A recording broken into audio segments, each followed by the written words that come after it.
안녕하세요, 여러분. 해커스잡 그리고 호감부자 대표 조은희입니다. 금융권 채용 박람회가 활발하게 지금 진행 중이죠. 1금융권 은행들 이제 면접 기회를 얻기 위해서 지금 막 열심히 자소서를 쓰시는 분들이 계실 것 같은데, 우선 금융권 채용 박람회 자기소개서 작성법에 대해서 제가 방향을 조금 알려드리고자 이렇게 영통 강좌를 준비를 해봤습니다. 우선은 역대 채용 박람회에서 늘 면접 우수자로 선발이 되면 다음번 채용에서 서류 프리패스권을 쓸 수 있는 정말 좋은 기회인데 여기서의 포인트를 조금 말씀드리자면 기본적으로 성향, 인성, 금융 영업이라는 직무에 잘 맞는가 그리고 우리 은행에 대해서 잘 알고 있는가 이 두 가지 척도를 가지고 평가를 할 겁니다. 기존에는 AI를 굉장히 좀 활발하게 활용을 했었는데, 요번에는 우선 AI를 활용을 하지는 않고, 계속 바뀌고 있죠. 왜냐면은, 실제로 은행권에서 이제 AI를 아직 당연히 활용을 하고는 있지만, 이걸 이제 면접 대용으로 쓰기에는 쉽지가 않다라고 판단을 많이들 한 모양이에요. 우선은 여러분들의 성향을 좀 잘 드러낼 수 있는 자기소개서를 기반으로 해서 실제로 우리 기업에 대한 관심도와 직무에 대한 이해도가 명확하다라고 이제 판단이 되면 그때 채용을 해서 서류를 선발을 해서 이제 면접을 보는 거죠. 현장 면접은 10분 정도의 시간 동안 이제 진행을 하는 건데 여기에서는 정말 태도적인 부분을 많이 볼 겁니다. 역대 금융권 채용 박람회에서 면접 우수자로 선정이 됐던 친구들 중에는 대다수가 좀 서비스 직군, 그러니까 굉장히 친절하고 굉장히 소통 능력이 좋은 친구들이 많이 선발이 됐었어요. 그러니까 막 경제를 전공하고 경제에 대해서 정말 잘 알고 이런 친구들은 사실 공채에서 충분히 우리가 뽑을 수 있다. 한마디로 채용 박람회에서는 관심이 많고 아무래도 잠재력을 가지고 있고 그리고 역량이 어느 정도 맞는 사람을 뽑겠다. 그래서 기존의 어떤 스펙 중심의 채용에서 벗어나서 역량 중심의 채용을 일부분 지금 활용을 한 거죠. 어차피 필기 전형을 넘겨야 하는 부분이니까. 하지만 제일 인기가 많을 기업은 아무래도 우리은행이 아닐까 싶습니다. 왜냐하면 우리은행은 필기가 없잖아요. 그래서 일단 우리은행을 기준으로 어떤 식으로 작성을 하시면 좋을지 가이드라인을 알려드릴 겁니다. 자, 우선 자기소개서 작성 시 블라인드 채용 진행이기 때문에 본인을 식별할 수 있는 경력, 경험 등의 내용 작성 시에는 불이익 또는 자격 박탈이 될 수 있다라고 나와 있어요. 경험들을 쓰는 이력 항목은 없습니다. 정말 자기소개서만 쓰시는 거예요. 여기에서는 고유 명사, 그러니까 어디 학교, 어디 지역, 몇 살, 이런 걸 쓰지 말라는 거니까 고유 명사만 안 쓰시면 되고요. 만약에 어떤 기업에서 인턴을 했다, 뭐 예를 들어 뭐 신용보증기금에서 인턴을 했다 그러면 저는 신용보증기금에서 인턴을 했습니다가 아니라 한 금융권 공기업에서 인턴을 했다. 이런 정도로 작성을 해주시는 거 기본이다라고 생각해 주시면 되겠고요. 기본적인 형식이고요. 750자 이내로 작성을 해주시는 겁니다. 자, 일단 지원 동기를 볼게요. 지원 동기는 500자 이상 750자 이내이기 때문에 에피소드 하나가 들어가실 수도 있는 정도의 분량입니다.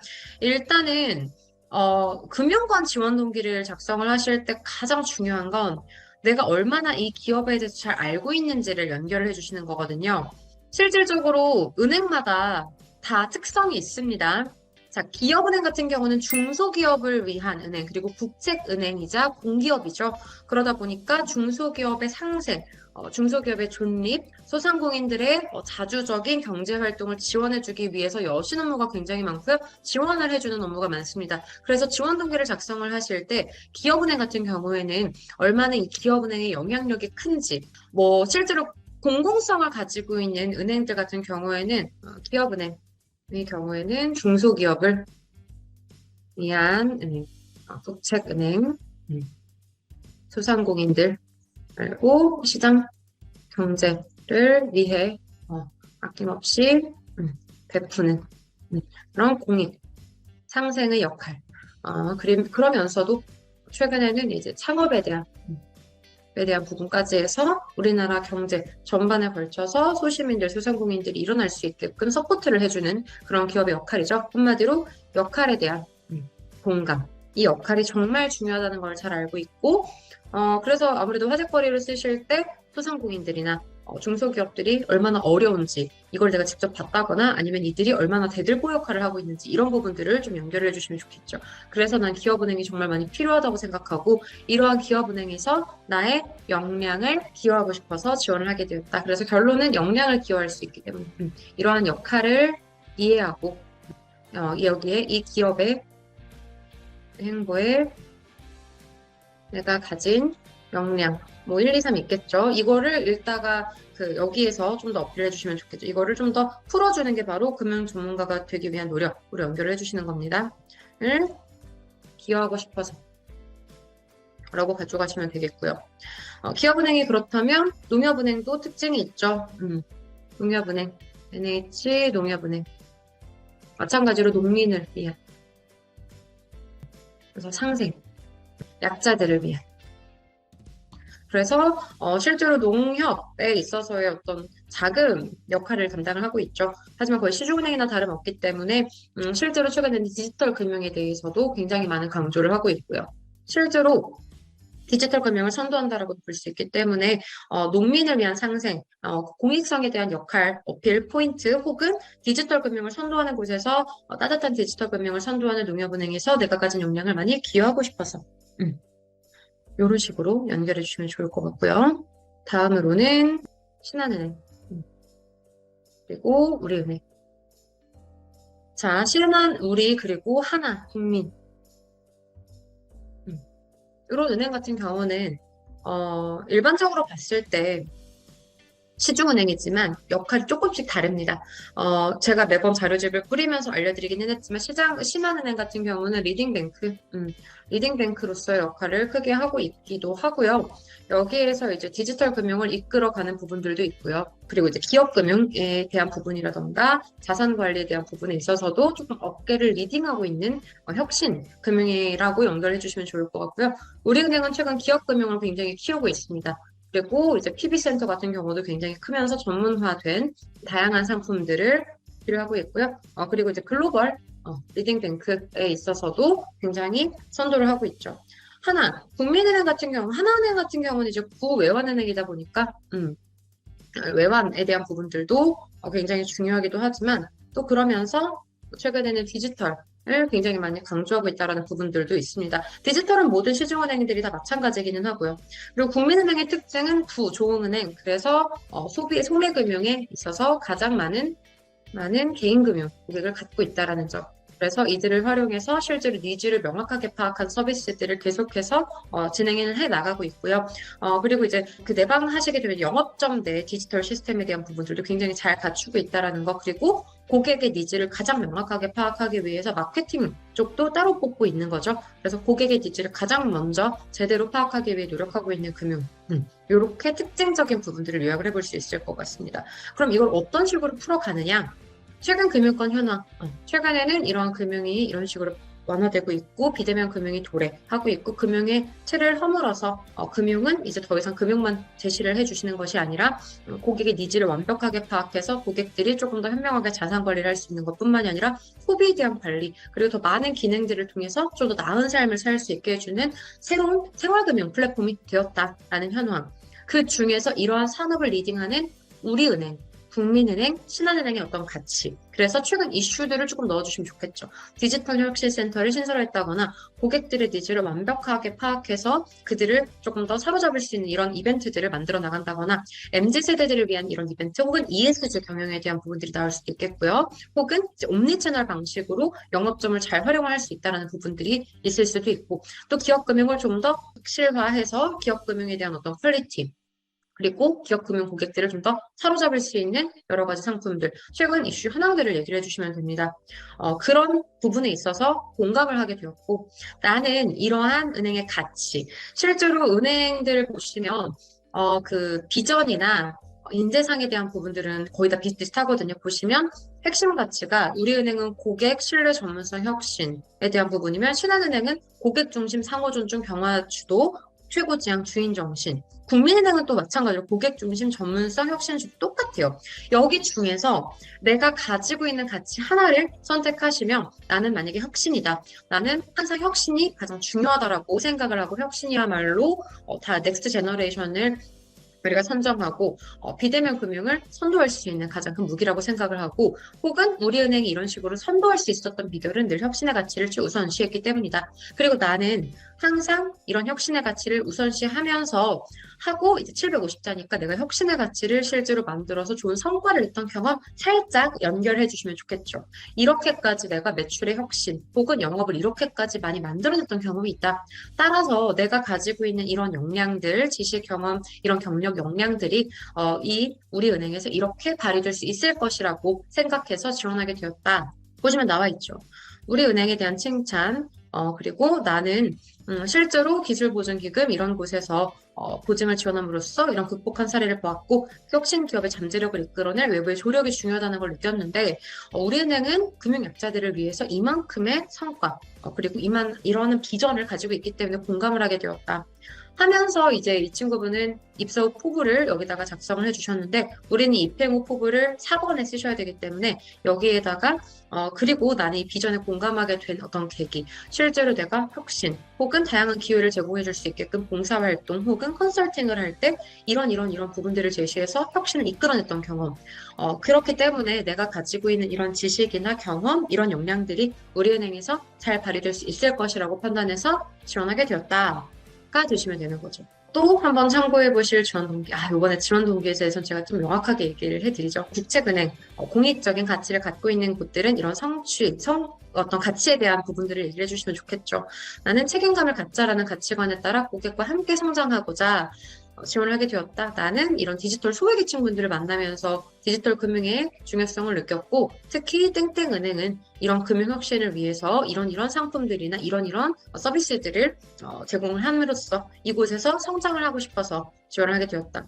나는 실제로 땡땡 기업에서 하고 경험 나오죠. 이런 스마트 고지서 가입 업무를 하면서 단순히 홍보 및 가입이 목적이 아닌 필요로 하는 것이 무엇인지 어려움은 무엇이든지 가까이에서 듣고 파악하여 편리한 이용을 하실 수 있도록 도움을 드렸다. 또한 이런 자격증에 통과해서 이런 역량들을 얻었기 때문에 여기에서 나는 고객들에게 가장 가까이 가장 쉽게 금융을 알려드리는 역할을 해보고 싶다. 이렇게 연결을 해서 지원 동기를 완성을 했죠. 다 100점짜리 지원 동기입니다. 그래서 기업 공부하시고 내가 여기에서 일치하는 가치관이 무엇인지 연결만 해주시면 되겠죠. 금융 전문가가 되기 위한 노력. 여기에서 내가 생각하는 금융 전문가란 이런 것이다 라고 먼저 연결을 해주시면 좋을 것 같아요. 특히 나는 우리은행의 금융 전문가로서 따뜻한 금융을 실천을 해야 하기 때문에 하면서 어느 정도의 서두에 그러니까 땡땡은행의 금융 전문가로서 갖춰야 할 역량은 바로 땡땡이다 라고 할 수 있는 거죠. 혹은 뭐 전문성과 신뢰를 줄 수 있어야 한다고 생각합니다. 나는 이런 전문성 혹은 신뢰를 드리기 위해서 다음과 같은 역량을 쌓았다 하고 바로 이렇게 넘어가면 되는 거죠.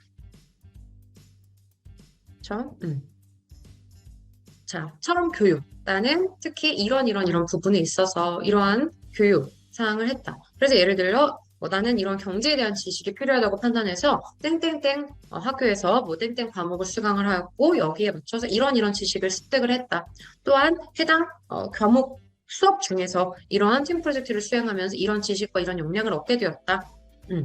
이렇게 지식적인 파트가 한 100자 정도 나올 수 있을 것 같고요. 그리고 교육 자격은 지식 파트로 연결할 수 있겠죠. 그리고 이제 경험이라고 하는 것들은 뭐 창업이나 경험, 운영, 기획, 서포트 등등 할 수 있는 부분들인데 결국에는 뭐 봉사나 동아리 같은 부분들이 해당이 되는 거겠죠. 그렇죠. 그래서 나는 실제로 동아리에서 리더 역할을 맡으면서 혹은 뭐 봉사 동아리 나는 소통이 가장 중요하다고 생각했기 때문에 뭐 소통 능력이 필요하다고 생각해서 나는 실제로 아르바이트를 하거나 뭐 봉사활동 같은 것들을 하면서 눈높이에 맞는 소통 능력을 얻기 위해 노력했고 여기선 750이기 때문에 내가 효과적으로 소통했던 경험 살짝 들어가시면 좋겠죠. 그리고 이 밖에 경력, 인턴 같은 부분들 쓰시면 가장 좋겠죠. 또한 직무에 대해서 직접적인 실무 역량을 갖추기 위해서 인턴 경험을 했다. 인턴 당시에는 땡땡땡 업무를 맡으면서 내가 갖춘 이런 지식과 이런 경험을 활용해서 이러한 보고서를 작성을 하고자 했고 혹은 민원 응대를 했다면 실제로 눈높이에 맞는 민원 응대를 통해서 이런 피드백을 받으면서 이러한 성과를 낼 수 있었다. 이런 경험을 통해서 나는 이러한 역량을 얻을 수 있었는데 입행 후에 이러한 역량을 발휘해서 이렇게까지 성장을 해보고자 한다. 라고 연결해 주시면 좋겠죠. 그리고 이제 경쟁력에 대한 부분들은 실제로 제가 수많은 영동 강좌에서 말씀드렸던 에피소드 구성한 거 그대로 넣어주시면 돼요. 가능하면 나만의 강점을 이용해서 문제를 해결했던 경험인데 실제로 여기에서는 고객 응대에 대한 경험이 들어가실 수도 있겠고요. 혹은 문제 해결인데 문제 해결을 할 때 내가 좀 능동성, 그러니까 조직을 위해서 책임감을 혹은 능동성을 발휘해서 문제 해결했던 경험 이런 것들이 될 수 있겠죠. 예를 들자면 혁신을 만들어냈던 사례. 실제로 내가 교육봉사 중에 이렇게 사람들이 출석을 안 했다. 나는 학생들이 학교를 오고 싶게 만드는 것이 가장 기본적인 역할, 책임감이죠. 그래서 요즘에 기업에서는 조직 적합도, 책임감에 대해서 어필하는 것을 가장 좋아합니다. 왜냐면은 좀 어느 정도 희생을 감수할 수 있는 책임감, 내지는 문제 해결력, 뭐 민원인데, 그러니까 직무 역량으로 가셔도 괜찮고요, 조직 역량으로 가셔도 괜찮은데, 저는 특히 이번에 금융권 채용 박람회에서는 내가 금융 영업에 적합하다, 혹은 조직에 빠르게 적응이 가능하다라는 포인트로 연결해 주시면 되게 좋을 것 같아요. 그래서 나는 그들의 니즈를 파악해서 그들이 원하는 수업을 만들기 위해 그들을 알아야 한다고 생각했다. 그래서 내가 이렇게 알아보니까 교재를 들고 오지 않거나 필기를 전혀 하지 않는 학생들이 많다는 걸 확인할 수 있었고 하면서 학생들의 특징을 파악한 거죠. 60대 이상이니까 이분들이 조금 더 잘 볼 수 있게끔 이런 식으로 내가 PPT로 교재를 다시 제작하고 쉽게 눈높이에 맞춰서 다시 제작을 했다. 그 결과 참여도와 이해도가 눈에 띄게 좋아졌고 출석률도 좋아졌다. 이를 통해서 나는 고객의 눈높이를 맞출 수 있는 부분에 대한 중요성을 알게 되었다. 라고 연결해 드리는 그런 부분들까지도 되게 많이 효과가 좋겠죠. 그래서 이런 식으로, 그러니까 이거는 샘플이니까요. 그냥 참고만 해주시면 될 것 같고요. 입사후 포부. 입사후 포부 750자이기 때문에 어느 정도 경험이 들어가시면 좋겠는데요. 특히 여기서는 분류를 해주셔야겠죠. 기업금융 쪽으로 가실 건지, 개인금융 쪽으로 가실 건지, 개인금융 중에서 이제 자산관리 중에 저는 파트를 특정해 주시면 되게 좋을 것 같아요. 은퇴관리인지, 그러니까 고령층을 위한 자산관리인지, MZ세대들을 위한 좀 공격적인 투자 자산관리인지, 혹은 디지털에 대한 부분. 그래서 고객의 니즈를 완벽하게 파악하는 기획 마케팅인지, 특히 이제 세 파트로 좀 나눠질 것 같은데, 이 중에서 하나를 선택하셔서 만약에 내가 기업금융이면 나는 기업금융 전문가가 되고 싶다 하면서 이에 맞춰서 내가 그동안 어떤 역량들을 쌓아왔는지 정말 기업금융에 맞춘 거죠. 그래서 금융 전문가가 되기 위해 했던 노력이랑 조금 다른 부분일 것 같아요. 그러면 내가 재무제표를 읽고 기업금융에 대해 제대로 알기 위해서 실제로 어떤 에피소드가 들어가야 할 것 같습니다. 그래서 내가 실제로 나는 기업금융에 대한 전문가가 되기 위해서 왜냐하면 금융 전문성에 대한 부분은 이번 항목에 다 썼기 때문에 여기에서는 에피소드가 들어가야 돼요. 그래서 내가 학회에서 제대로 된 뭔가 솔루션을 찾기 위해서 노력했던 경험이라던가 혹은 내가 개인금융, 자산관리에 있어서 투자 쪽 알기 위해서 뭐 투자 학회에서 내가 실제로 투자 동아리 활동을 열심히 했던 부분이라던가 혹은 자산관리에 있어서는 고객의 니즈를 명확하게 파악해야 하기 때문에 고객의 니즈를 완벽하게 파악해서 고객을 만족시켰던 경험을 만들어 주신다거나 아니면 창업 쪽, 기업금융 중에서도 기업을 평가할 수 있는 어떤 창업, 기업 평가 쪽으로 관심이 있으시면 내가 창업 동아리에 들어가서 기업 창업을 해보고 기업이 어떤 고충을 겪고 있는지를 내가 직접 봤다거나 아니면 소상공인들을 내가 도울 수 있는 그런 역할을 할 수 있는 그런 기업금융인이 되고 싶으면 소상공인들을 가까이에서 보면서 니즈라던가 어려움을 내가 직접 파악했던 경험이라던가 이런 것들을 작성해 주시면 되겠거나 아니면 고객을 완벽하게 고객의 니즈를 완벽하게 파악할 수 있는 어떤 데이터 수집 역량 그렇게 해서 정말 고객이 원하는 걸 파악할 수 있는 사람이 되고자 나는 노력하겠다라는 그런 포부를 하고 한다면 내가 실제로 뭔가 마케팅을 했다거나 기획을 했다거나 이런 것들. 그래서 만약에 특별 경험이 없으시다면 고객의 니즈를 완벽하게 파악해서 만족시키는 서비스를 했던 경험을 쓰셔도 괜찮아요. 그걸 바탕으로 어떻게 더 이걸 빌드업 하실 건지를 넣으시면 되는 거거든요. 하면서 최근 현황 쓰시면 좋겠죠. 최근에는 개인금융 고객에 있어서도 고령층, 특히 굉장히 중요한 고객들이 되었다. 이들이 좀 더 나은 삶을 살 수 있도록 부동산 시장 같은 경우는 최근에 포하고 굉장히 불확실성이 많기 때문에 확실하게 우리 그러니까 은행이 가지고 있는 상품들을 활용해서 안정된 노후를 가져가실 수 있게끔 이런 공부들과 이런 부분들을 좀 더 보완해서 내가 이 사람들에게 있어서는 신뢰를 줄 수 있는 자산관리 혹은 기업금융, 기업평가 혹은 고객의 니즈를 파악할 수 있는 전문가가 되겠다라는 식으로 연결해 주시면 좋겠죠. 그래서 포부에 대한 부분들을 명확하게 하시려면 타겟을 특정하시거나 영역을 특정하시고 이게 왜 필요한지 그리고 이걸 위해서 내가 어떤 경험을 해왔는지 정도만 작성해 주시면 충분할 것 같습니다. 금융권 채용 박람회 자기소개서만 잘 쓰시고 면접만 잘 보시면 서류를 프리패스 받으실 수 있으니까 열관, 성의를 다해서 작성을 해보시면 좋을 것 같습니다. 궁금한 사항들은 댓글로 남겨주시면 더 좋을 것 같고요. 앞으로도 계속 다양한 소식이라던가 다양한 정보들을 얻고 싶으신 분들은 해커스 짝 유튜브 구독이랑 좋아요 눌러주시고 많이 많이 자료 얻어가시면 좋겠습니다. 수고하셨어요. 다음 시간에 뵐게요.